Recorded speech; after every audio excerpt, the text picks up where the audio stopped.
ಎಲ್ಲರಿಗೂ ನಮಸ್ಕಾರ ಸ್ನೇಹಿತರೆ. ಈ ವರ್ಷ 12 ಏಪ್ರಿಲ್ 2025ರಂದು ಹನುಮಾನ್ಜಿ ಜನ್ಮದಿನದ ಹಿನ್ನೆಲೆ ಹನುಮಾನ್ ಜನ್ಮೋತ್ಸವವನ್ನು ಆಚರಿಸಲಾಗುತ್ತದೆ. ಚೈತ್ರ ಮಾಸದ ಹುಣ್ಣಿಮೆ ಎಂದು ಆಚರಿಸಲಾಗುವ ಈ ಹಬ್ಬಕ್ಕೆ ಹೆಚ್ಚಿನ ಮಹತ್ವವಿದೆ. ಆದರೆ ನಿಜವಾಗಿ ವರ್ಷಕ್ಕೆ 2 ಬಾರಿ ಹನುಮ ಜಯಂತಿಯನ್ನು ಆಚರಿಸಲಾಗುತ್ತದೆ ಎಂದು ನಿಮಗೆ ತಿಳಿದಿದೆಯೇ? ಈ ವರ್ಷ ಹನುಮ ಜಯಂತಿ ಏಪ್ರಿಲ್ 12ರಂದು ಬಂದಿದೆ. ಭಾರತೀಯ ಪುರಾಣಗಳಲ್ಲಿ ಹನುಮಂತನನ್ನ ನಂಬಿಕೆ ಮತ್ತು ಭಕ್ತಿಯ ಉದಾಹರಣೆ ಎಂದು ಪರಿಗಣಿಸಲಾಗಿದೆ. ಅವನನ್ನು ಆಂಜನೇಯ, ಹನುಮಾನ್ ಮತ್ತು ಮಾರುತಿ ಮುಂತಾದ ವಿವಿಧ ಹೆಸರುಗಳಿಂದ ಕರೆಯಲಾಗುತ್ತದೆ. ಶೈವ ಸಂಪ್ರದಾಯದಲ್ಲಿ ವಾಯುವಿನ ಮಗನಾದ ಹನುಮಂತನನ್ನ ಶಿವನಿಗೆ ಸಮಾನ ಎಂದು ಪರಿಗಣಿಸಲಾಗಿದೆ.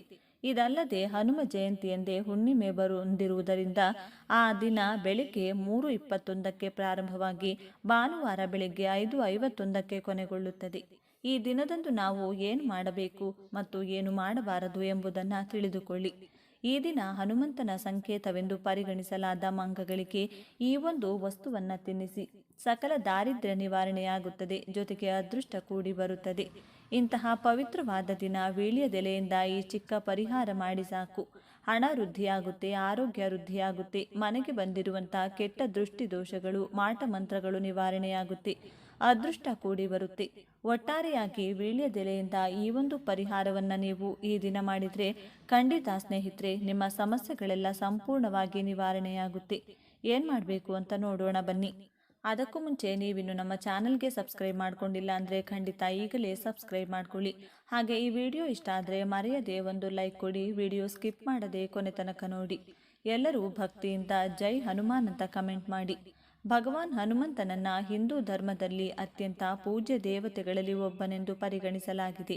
ಹಿಂದೂ ಪುರಾಣಗಳ ಪ್ರಕಾರ ಹನುಮಂತ ಅಂದರೆ ಚಿರಂಜೀವಿ. ಅದು ಅವನನ್ನು ಅಮರನನ್ನಾಗಿ ಮಾಡುತ್ತದೆ ಮತ್ತು ಭೂಮಿಯ ಮೇಲೆ ನಮ್ಮ ನಡುವೆ ಹನುಮಂತ ಈಗಲೂ ಸಹ ವಾಸಿಸುತ್ತಿದ್ದಾನೆ ಎಂದು ನಂಬಲಾಗಿದೆ. ಇನ್ನು ಹನುಮ ಜಯಂತಿಯನ್ನು ವರ್ಷಕ್ಕೆ 2 ಬಾರಿ ಆಚರಿಸಲಾಗುತ್ತದೆ ಎಂದು ನಿಮಗೆ ತಿಳಿದಿದೆಯೇ? ಇದಕ್ಕೆ ಕಾರಣ ಭಗವಾನ್ ಹನುಮಂತನು ಭಗವಾನ್ ರಾಮನ ಪರಮ ಭಕ್ತನಾಗಿದ್ದಾನೆ ಮತ್ತು ಅವನ ಆರಾಧನೆಯು ಹಿಂದೂ ಧರ್ಮದಲ್ಲಿ ವಿಶೇಷ ಸ್ಥಾನವನ್ನು ಹೊಂದಿದೆ. ಪೌರಾಣಿಕ ನಂಬಿಕೆಗಳ ಪ್ರಕಾರ ಆಂಜನೇಯ ಜನರನ್ನ ಅವರ ದುಃಖ ಮತ್ತು ಸಂಕಟದಿಂದ ಮುಕ್ತಗೊಳಿಸಬಲ್ಲನು. ಅದಕ್ಕಾಗಿಯೇ ಅವನನ್ನ ಸಂಕಟ್ ಮೋಚನ್ ಎಂದು ಕರೆಯುತ್ತಾರೆ. ಹಾಗೆ ಹನುಮಾನ್ ಜಯಂತಿ ಅದು ಅವರ ಜನ್ಮವನ್ನು ಸೂಚಿಸುತ್ತದೆ. ಇದು ಹಿಂದೂಗಳಿಗೆ ಪ್ರಮುಖ ಹಬ್ಬವಾಗಿದೆ. ಈ ವರ್ಷ 2025 ಅಂದರೆ ಚೈತ್ರ ಮಾಸದ ಹುಣ್ಣಿಮೆಯಂದು ಅಂದರೆ ಏಪ್ರಿಲ್ 12ರಂದು ಹಾಗೂ ಡಿಸೆಂಬರ್ 25ರಲ್ಲಿ ಹನುಮಂತನ ಜನ್ಮದಿನವನ್ನು ಆಚರಿಸಲಾಗುತ್ತೆ. ಅಲ್ಲದೆ ಈಗ ಅಂದರೆ ಚೈತ್ರ ಮಾಸದಲ್ಲಿ ಸಹ ಇನ್ನೊಂದು ಹನುಮಾನ್ ಜಯಂತಿಯನ್ನು ಆಚರಿಸಲಾಗುತ್ತದೆ ಮತ್ತು ಇದು ಒಂದು ಆಕರ್ಷಕ ಪೌರಾಣಿಕ ಕಥೆಯೊಂದಿಗೆ ಸಂಬಂಧವನ್ನು ಹೊಂದಿದೆ. ಈ ದಂತಕಥೆಯ ಪ್ರಕಾರ ಭಗವಾನ್ ಹನುಮಂತನು ಹುಟ್ಟಿನಿಂದಲೇ ಅಸಾಧಾರಣ ಶಕ್ತಿಯನ್ನ ಹೊಂದಿದ್ದನು. ಬಾಲ್ಯದಲ್ಲಿ ಅವರು ಹಸಿವಿನಿಂದ ಬಳಲುತ್ತಿದ್ದಾಗ ಅವರು ಸೂರ್ಯನನ್ನ ಹಣ್ಣು ಎಂದು ತಪ್ಪಾಗಿ ಭಾವಿಸಿ ಅದನ್ನು ತಿನ್ನಲು ಪ್ರಯತ್ನಿಸಿದರು ಎಂದು ತಿಳಿದು ಬಂದಿದೆ. ಹೌದು, ಹನುಮಂತ ಸೂರ್ಯನನ್ನ ಸಮೀಪಿಸುತ್ತಿದ್ದಂತೆ ಅದನ್ನು ನುಂಗಲು ಪ್ರಯತ್ನಿಸಿದ್ದನು. ಆ ಸಮಯದಲ್ಲಿ ಇಡೀ ಭೂಮಿಯನ್ನ ಕತ್ತಲೆ ಆವರಿಸುವಂತೆ ಮಾಡಿತು. ಇದನ್ನು ತಿಳಿದ ಇಂದ್ರನು ಸೂರ್ಯನನ್ನು ನುಂಗದಂತೆ ಹನುಮಂತನನ್ನ ತನ್ನ ವಜ್ರದಿಂದ ಹೊಡೆದನು. ಬಳಿಕ ಇದರಿಂದ ಹನುಮಂತನಿಗೆ ಪ್ರಜ್ಞೆ ತಪ್ಪಿತು. ಇದನ್ನು ಕಂಡುಕೊಂಡ ಹನುಮಂತನ ತಂದೆ ಪವನದೇವ ಕೋಪಗೊಂಡರು ಮತ್ತು ಬ್ರಹ್ಮಾಂಡದಾದ್ಯಂತ ಗಾಳಿಯ ಹರಿವನ್ನು ನಿಲ್ಲಿಸಿದರು. ಇದು ಭೂಮಿಯ ಮೇಲೆ ಅವ್ಯವಸ್ಥೆಯನ್ನು ಉಂಟು ಮಾಡಿತು, ಏಕೆಂದರೆ ಗಾಳಿ ಇದ್ದಕ್ಕಿದ್ದಂತೆ ಎಲ್ಲೆಡೆ ಸಂಕಟಕ್ಕೆ ಕಾರಣವಾಯಿತು. ನಂತರ ಪವನದೇವನನ್ನ ಸಮಾಧಾನಪಡಿಸಲು ಬ್ರಹ್ಮದೇವರು ಮಧ್ಯಪ್ರವೇಶಿಸಿ ಹನುಮಂತನಿಗೆ ಮತ್ತೆ ಪ್ರಜ್ಞೆ ಬರುವಂತೆ ಮಾಡಿದರು. ಚೈತ್ರ ಮಾಸದ ಹುಣ್ಣಿಮೆಯಂದು ಭಗವಾನ್ ಹನುಮಂತನಿಗೆ ಈ ರೀತಿ ಪುನರುಜ್ಜೀವನಗೊಳಿಸಲಾಗಿದ್ದು ಆಂಜನೇಯನಿಗೆ ಹೊಸ ಜೀವನವನ್ನು ನೀಡಲಾಯಿತು ಎಂದು ನಂಬಲಾಗಿದೆ. ಅದಕ್ಕಾಗಿಯೇ ಪ್ರತಿ ವರ್ಷವೂ ಈ ದಿನದಂದು ಹನುಮ ಜಯಂತಿಯನ್ನು ಆಚರಿಸಲಾಗುತ್ತದೆ. ಹನುಮ ಜಯಂತಿಯಂದು ಏನು ಮಾಡಬೇಕು? ಹನುಮನ ಸಂಕೇತವೆಂದು ಪರಿಗಣಿಸಲಾದ ಮಂಗಗಳಿಗೆ ಬೆಲ್ಲವನ್ನು ತಿನ್ನಿಸುವುದು ಹನುಮಾನ್ ಜಯಂತಿಯ ದಿನದಂದು ಬಹಳ ಪವಿತ್ರವೆಂದು ಪರಿಗಣಿಸಲಾಗಿದೆ. ಅದೇ ರೀತಿ ನೀವು ಹಣ್ಣು ಅಥವಾ ಯಾವುದೇ ಆಹಾರವನ್ನು ನೀಡಬಹುದು.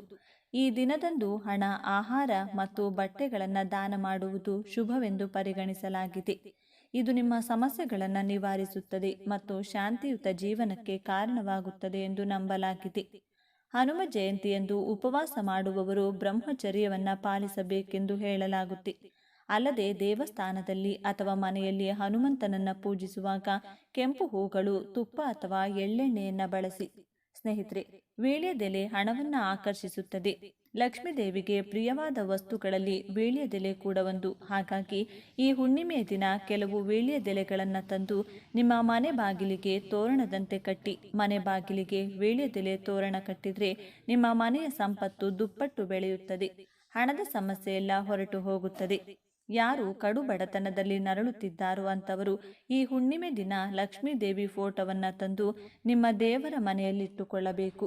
ಯಾರು ಲಕ್ಷ್ಮೀ ದೇವಿ ಫೋಟೋ ಮನೆಗೆ ತರುತ್ತಾರೋ ಅಂಥವರ ಮನೆಯಲ್ಲಿ ಸಾಕ್ಷಾತ್ ಲಕ್ಷ್ಮೀ ದೇವಿ ಹೆಜ್ಜೆ ಇಟ್ಟಂತೆ ಲೆಕ್ಕ. ಮನೆಯಲ್ಲಿರುವ ಬಡತನ ಪೂರ್ತಿಯಾಗಿ ನಿವಾರಣೆಗೊಂಡು ಆಕಸ್ಮಿಕ ಧನಲಾಭ ಉಂಟಾಗುತ್ತದೆ. ಲಕ್ಷ್ಮೀ ದೇವಿಯ ಆಶೀರ್ವಾದದಿಂದ ನಿಮ್ಮ ಮನೆಯೆಲ್ಲ ಹಣದಿಂದ ತುಂಬಿ ಹೋಗುತ್ತದೆ. ಈ ಹುಣ್ಣಿಮೆ ದಿನ ನಿಮ್ಮ ಮನೆ ಬಾಗಿಲು ಹಚ್ಚ ಹಸಿರಾಗಿರುವಂತೆ ನೋಡಿಕೊಳ್ಳಿ. ಹೊಸಲಿಗೆ ಪ್ರತಿದಿನ ಅರಿಶಿನ ಕುಂಕುಮ ಹಚ್ಚುವುದು ಮರೆಯಬೇಡಿ. ಹಾಗೆ ರಂಗೋಲಿ ಕೂಡ ಮರೆಯಬೇಡಿ. ಯಾವ ಮನೆ ಬಾಗಿಲು ಹಚ್ಚ ಹಸಿರಾಗಿರುತ್ತದೋ ಅಂಥ ಮನೆಯಲ್ಲಿ ಮಾತ್ರವೇ ದೇವತೆಗಳು ಹೆಜ್ಜೆ ಇಡುತ್ತಾರೆ. ಸ್ವಸ್ತಿಕ್ ಚಿಹ್ನೆಯಲ್ಲಿ ಮುಕ್ಕೋಟಿ ದೇವತೆಗಳು ನೆಲೆಸಿರುತ್ತಾರೆ. ಹಾಗಾಗಿ ನಿಮ್ಮ ಮನೆ ಮುಖ್ಯ ದ್ವಾರದ ಮೇಲೆ ಸ್ವಸ್ತಿಕ್ ಚಿಹ್ನೆಯನ್ನು ಅರಿಶಿನದಲ್ಲಿ ಬಿಡಿಸಿ. ಮುಖದ್ವಾರದ ಮೇಲೆ ಸ್ವಸ್ತಿಕ್ ಚಿಹ್ನೆ ಬಿಡಿಸುವುದರಿಂದ ಮನೆಯೊಳಗೆ ದರಿದ್ರ ದೇವತೆ ಬರದೆ ನಿಮ್ಮ ಮನೆಯೊಳಗೆ ಮುಕ್ಕೋಟಿ ದೇವತೆಗಳು ಸಂಚರಿಸುತ್ತಾರೆ. ಈ ಫಾಲ್ಗುಣ ಮಾಸದಲ್ಲಿ ಚಂದ್ರದೇವರು ಜನಿಸಿದ್ದಾರೆ. ಹಾಗಾಗಿ ಈ ಫಾಲ್ಗುಣ ಮಾಸದಲ್ಲಿ ಪ್ರತಿದಿನ ರಾತ್ರಿ ಚಂದ್ರನನ್ನು ನೋಡಿ ನಮಸ್ಕಾರ ಮಾಡಿಕೊಂಡ್ರೆ ನಿಮ್ಮ ಎಲ್ಲ ಕೋರಿಕೆಗಳು ಬೇಗನೆ ಈಡೇರುತ್ತವೆ. ಶಕ್ತಿ ಸ್ವರೂಪಿಣಿಯಾದ ಪಾರ್ವತಿ ದೇವಿಗೆ ನಿಂಬೆಹಣ್ಣು ಅಂದರೆ ತುಂಬಾನೇ ಇಷ್ಟ. ಹಾಗಾಗಿ ಯಾವುದಾದರೂ ಮಂಗಳವಾರದಂದು ಒಂದು ನಿಂಬೆಹಣ್ಣು ತೆಗೆದುಕೊಂಡು ಶಿವ ಪಾರ್ವತಿ ಫೋಟೋ ಮುಂದೆ ಇಟ್ಟು ಪಾರ್ವತಿ ದೇವಿಯ ಅಷ್ಟೋತ್ತರ ಶತನಾಮಾವಳಿ ಓದುತ್ತಾ ಆ ನಿಂಬೆಹಣ್ಣಿನ ಮೇಲೆ ಅರಿಶಿನ ಮತ್ತು ಕುಂಕುಮವನ್ನು ಅರ್ಚನೆ ಮಾಡುತ್ತೀರಿ. ಈ ರೀತಿ ಮಾಡಿದರೆ ನಿಮ್ಮ ಮನಸ್ಸಿನಲ್ಲಿರುವ ಕೋರಿಕೆಗಳು ಕೇವಲ ಒಂದೇ ಒಂದು ತಿಂಗಳಿನಲ್ಲಿ ಈಡೇರುತ್ತದೆ. ಹಾಗೆ ನಮ್ಮಲ್ಲಿ ತುಂಬಾ ಜನರಿಗೆ ಯಾವ ಕೆಲಸ ಮಾಡಿದರೂ ಅದು ಸಕ್ಸಸ್ ಆಗುವುದಿಲ್ಲ. ಮನೆಯಲ್ಲಿ ಹಣದ ಸಮಸ್ಯೆ, ಕೌಟುಂಬಿಕ ಸಮಸ್ಯೆ, ಅನಾರೋಗ್ಯ ಸಮಸ್ಯೆ, ಮನಸ್ತಾಪ, ಸಾಲಬಾಧೆ ಹೀಗೆ ಎಷ್ಟೋ ಸಮಸ್ಯೆಗಳು ಕಾಡುತ್ತಿರುತ್ತದೆ. ಈ ರೀತಿ ಸಮಸ್ಯೆಗಳಿರುವವರು ಒಂದು ಗಾಜಿನ ಬಟ್ಟಲಿನಲ್ಲಿ ಕಲ್ಲುಪ್ಪನ್ನು ತುಂಬಿ ನಿಮ್ಮ ಮನೆಯಲ್ಲಿ ಯಾರೂ ತುಳಿಯದೇ ಇರುವಂತಹ ಕಡೆ ಇಟ್ಟು ಬಿಡಿ. ಈ ರೀತಿ ಮಾಡಿದರೆ ನಿಮ್ಮ ಮನೆಯಲ್ಲಿ ಯಾವುದೇ ಕಷ್ಟಗಳು ಬರದೆ ಮನೆ ತುಂಬ ಐಶ್ವರ್ಯದಿಂದ ತುಂಬಿ ಹೋಗುತ್ತದೆ. ಮೂಕ ಪ್ರಾಣಿಗಳಿಗೆ ಯಾರು ಊಟ ಹಾಕ್ತಾರೋ ಅವರೆಂದರೆ ದೇವತೆಗಳಿಗೆ ತುಂಬ ಇಷ್ಟ. ಹಾಗಾಗಿ ಯಾವ ಸಮಯದಲ್ಲಾದರೂ ನಿಮ್ಮ ಕಣ್ಣಿಗೆ ಪ್ರಾಣಿ ಪಕ್ಷಿಗಳು ಕಾಣಿಸಿದರೆ ಅವುಗಳಿಗೆ ಊಟ ಹಾಕುವುದನ್ನು ಮರೆಯಬೇಡಿ. ಪಕ್ಷಿಗಳಿಗೆ ಧಾನ್ಯಗಳನ್ನು ಹಾಕುವುದರಿಂದ ಮನೆಯಲ್ಲಿ ಯಾವುದೇ ಕಷ್ಟ ಇಲ್ಲದೆ ಬದುಕುತ್ತೀರಿ. ಈ ತಿಂಗಳು ನಿಮ್ಮ ಮನೆಯಲ್ಲಿ ಕಪ್ಪು ಇರುವೆಗಳು ಕಾಣಿಸಿದರೆ ತುಂಬ ಒಳ್ಳೆಯದು. ಅವುಗಳಿಗೆ ತಪ್ಪದೆ ಸಕ್ಕರೆ ಅಥವಾ ಬೆಲ್ಲವನ್ನು ಹಾಕಿ. ಈ ತಿಂಗಳಿನಲ್ಲಿ ಕಪ್ಪು ಇರುವೆ ಕಾಣಿಸಿದರೆ ಶೀಘ್ರದಲ್ಲಿ ನೀವು ಧನವಂತರಾಗುತ್ತೀರಿ ಎನ್ನುವುದಕ್ಕೆ ಸಂಕೇತ. ಮಾಂಸಾಹಾರದಿಂದ ದೂರ ಇದ್ರೆ ಉತ್ತಮ. ಈ ತಿಂಗಳಿನಲ್ಲಿ ಮಾಂಸಾಹಾರ ತಿಂದರೆ ಒಂದು ವರ್ಷದ ಕಾಲ ಆರ್ಥಿಕ ಸಮಸ್ಯೆಗಳು ತಪ್ಪಿದ್ದಲ್ಲ. ಈ ತಿಂಗಳಿನಲ್ಲಿ ನೀವು ಮಾಡುವ ಪೂಜೆಗೆ ದುಪ್ಪಟ್ಟು ಫಲ ಇರುತ್ತದೆ. ಹಾಗಾಗಿ ತಪ್ಪದೆ ಒಂದು ಶ್ರೀಯಂತ್ರವನ್ನು ನಿಮ್ಮ ಮನೆಗೆ ತಂದುಕೊಳ್ಳಿ. ನಿಮ್ಮ ಮನೆಯಲ್ಲಿ ಈಗಾಗಲೇ ಶ್ರೀಯಂತ್ರ ಇದ್ದರೆ ಮತ್ತೆ ಕೊಂಡುಕೊಳ್ಳುವ ಅಗತ್ಯ ಇಲ್ಲ. ಶ್ರೀಯಂತ್ರಕ್ಕೆ ತುಂಬಾನೇ ಶಕ್ತಿ ಇದೆ. ಯಾವ ಮನೆಯಲ್ಲಿ ಪ್ರತಿದಿನ ಶ್ರೀಯಂತ್ರವನ್ನು ಪೂಜಿಸುತ್ತಾರೋ ಆ ಮನೆಯಲ್ಲಿ ಹಣದ ಸಮಸ್ಯೆ ಇರುವುದಿಲ್ಲ. ಹಣ ತುಂಬಿ ತುಳುಕುತ್ತಿರುತ್ತದೆ. ಈ ತಿಂಗಳಿನಲ್ಲಿ ಬರುವ ಶನಿವಾರಗಳಂದು ಗಂಡ ಹೆಂಡತಿ ಇಬ್ಬರು ಶಿವನ ದೇವಸ್ಥಾನದಲ್ಲಿ ಧ್ವಜಸ್ತಂಭದ ಸುತ್ತ 5 ಪ್ರದಕ್ಷಿಣೆ ಹಾಕಿದರೆ ಇಬ್ಬರ ಮಧ್ಯೆ ಇರುವ ಮನಸ್ತಾಪ ದೂರವಾಗುತ್ತದೆ. ಗಂಡ ಹೆಂಡತಿ ಸಂಬಂಧ ಬಲಪಡುತ್ತದೆ. ಈ ತಿಂಗಳಿನಲ್ಲಿ ಬರುವ ಶುಕ್ರವಾರಗಳಂದು ಒಂದು ಕಲ್ಲುಪ್ಪು ಪ್ಯಾಕೆಟ್ ಮನೆಗೆ ತಂದರೆ ತುಂಬಾನೇ ಒಳ್ಳೆಯದು. ಆ ಉಪ್ಪಿನ ಜೊತೆ ಲಕ್ಷ್ಮೀ ದೇವಿ ಕೂಡ ನಿಮ್ಮ ಮನೆಯೊಳಗೆ ಕಾಲಿಡುತ್ತಾಳೆ.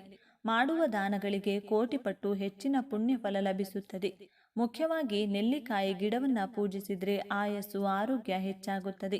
ಈ ಹುಣ್ಣಿಮೆ ದಿನ ಯಾವ ಮನೆಯಲ್ಲಿ ಈ ಎಲ್ಲ ನಿಯಮಗಳು ಅನುಸರಿಸುತ್ತಾರೋ ಆ ಮನೆ ಅಷ್ಟೈಶ್ವರ್ಯದಿಂದ ತುಂಬಿ ತುಳುಕುತ್ತದೆ. ಈ ವಿಡಿಯೋ ನಿಮಗೆ ಇಷ್ಟ ಆದರೆ ಲೈಕ್ ಮಾಡಿ, ಶೇರ್ ಮಾಡಿ. ಇಂತಹ ಹೆಚ್ಚಿನ ಉತ್ತಮ ಮಾಹಿತಿಗಳಿಗಾಗಿ ತಪ್ಪದೇ ನಮ್ಮ ಚಾನಲ್ನ ಸಬ್ಸ್ಕ್ರೈಬ್ ಮಾಡಿಕೊಳ್ಳಿ. ಎಲ್ಲರೂ ಭಕ್ತಿಯಿಂದ ಜೈ ಹನುಮಾನ್ ಅಂತ ಕಮೆಂಟ್ ಮಾಡಿ. ಧನ್ಯವಾದಗಳು.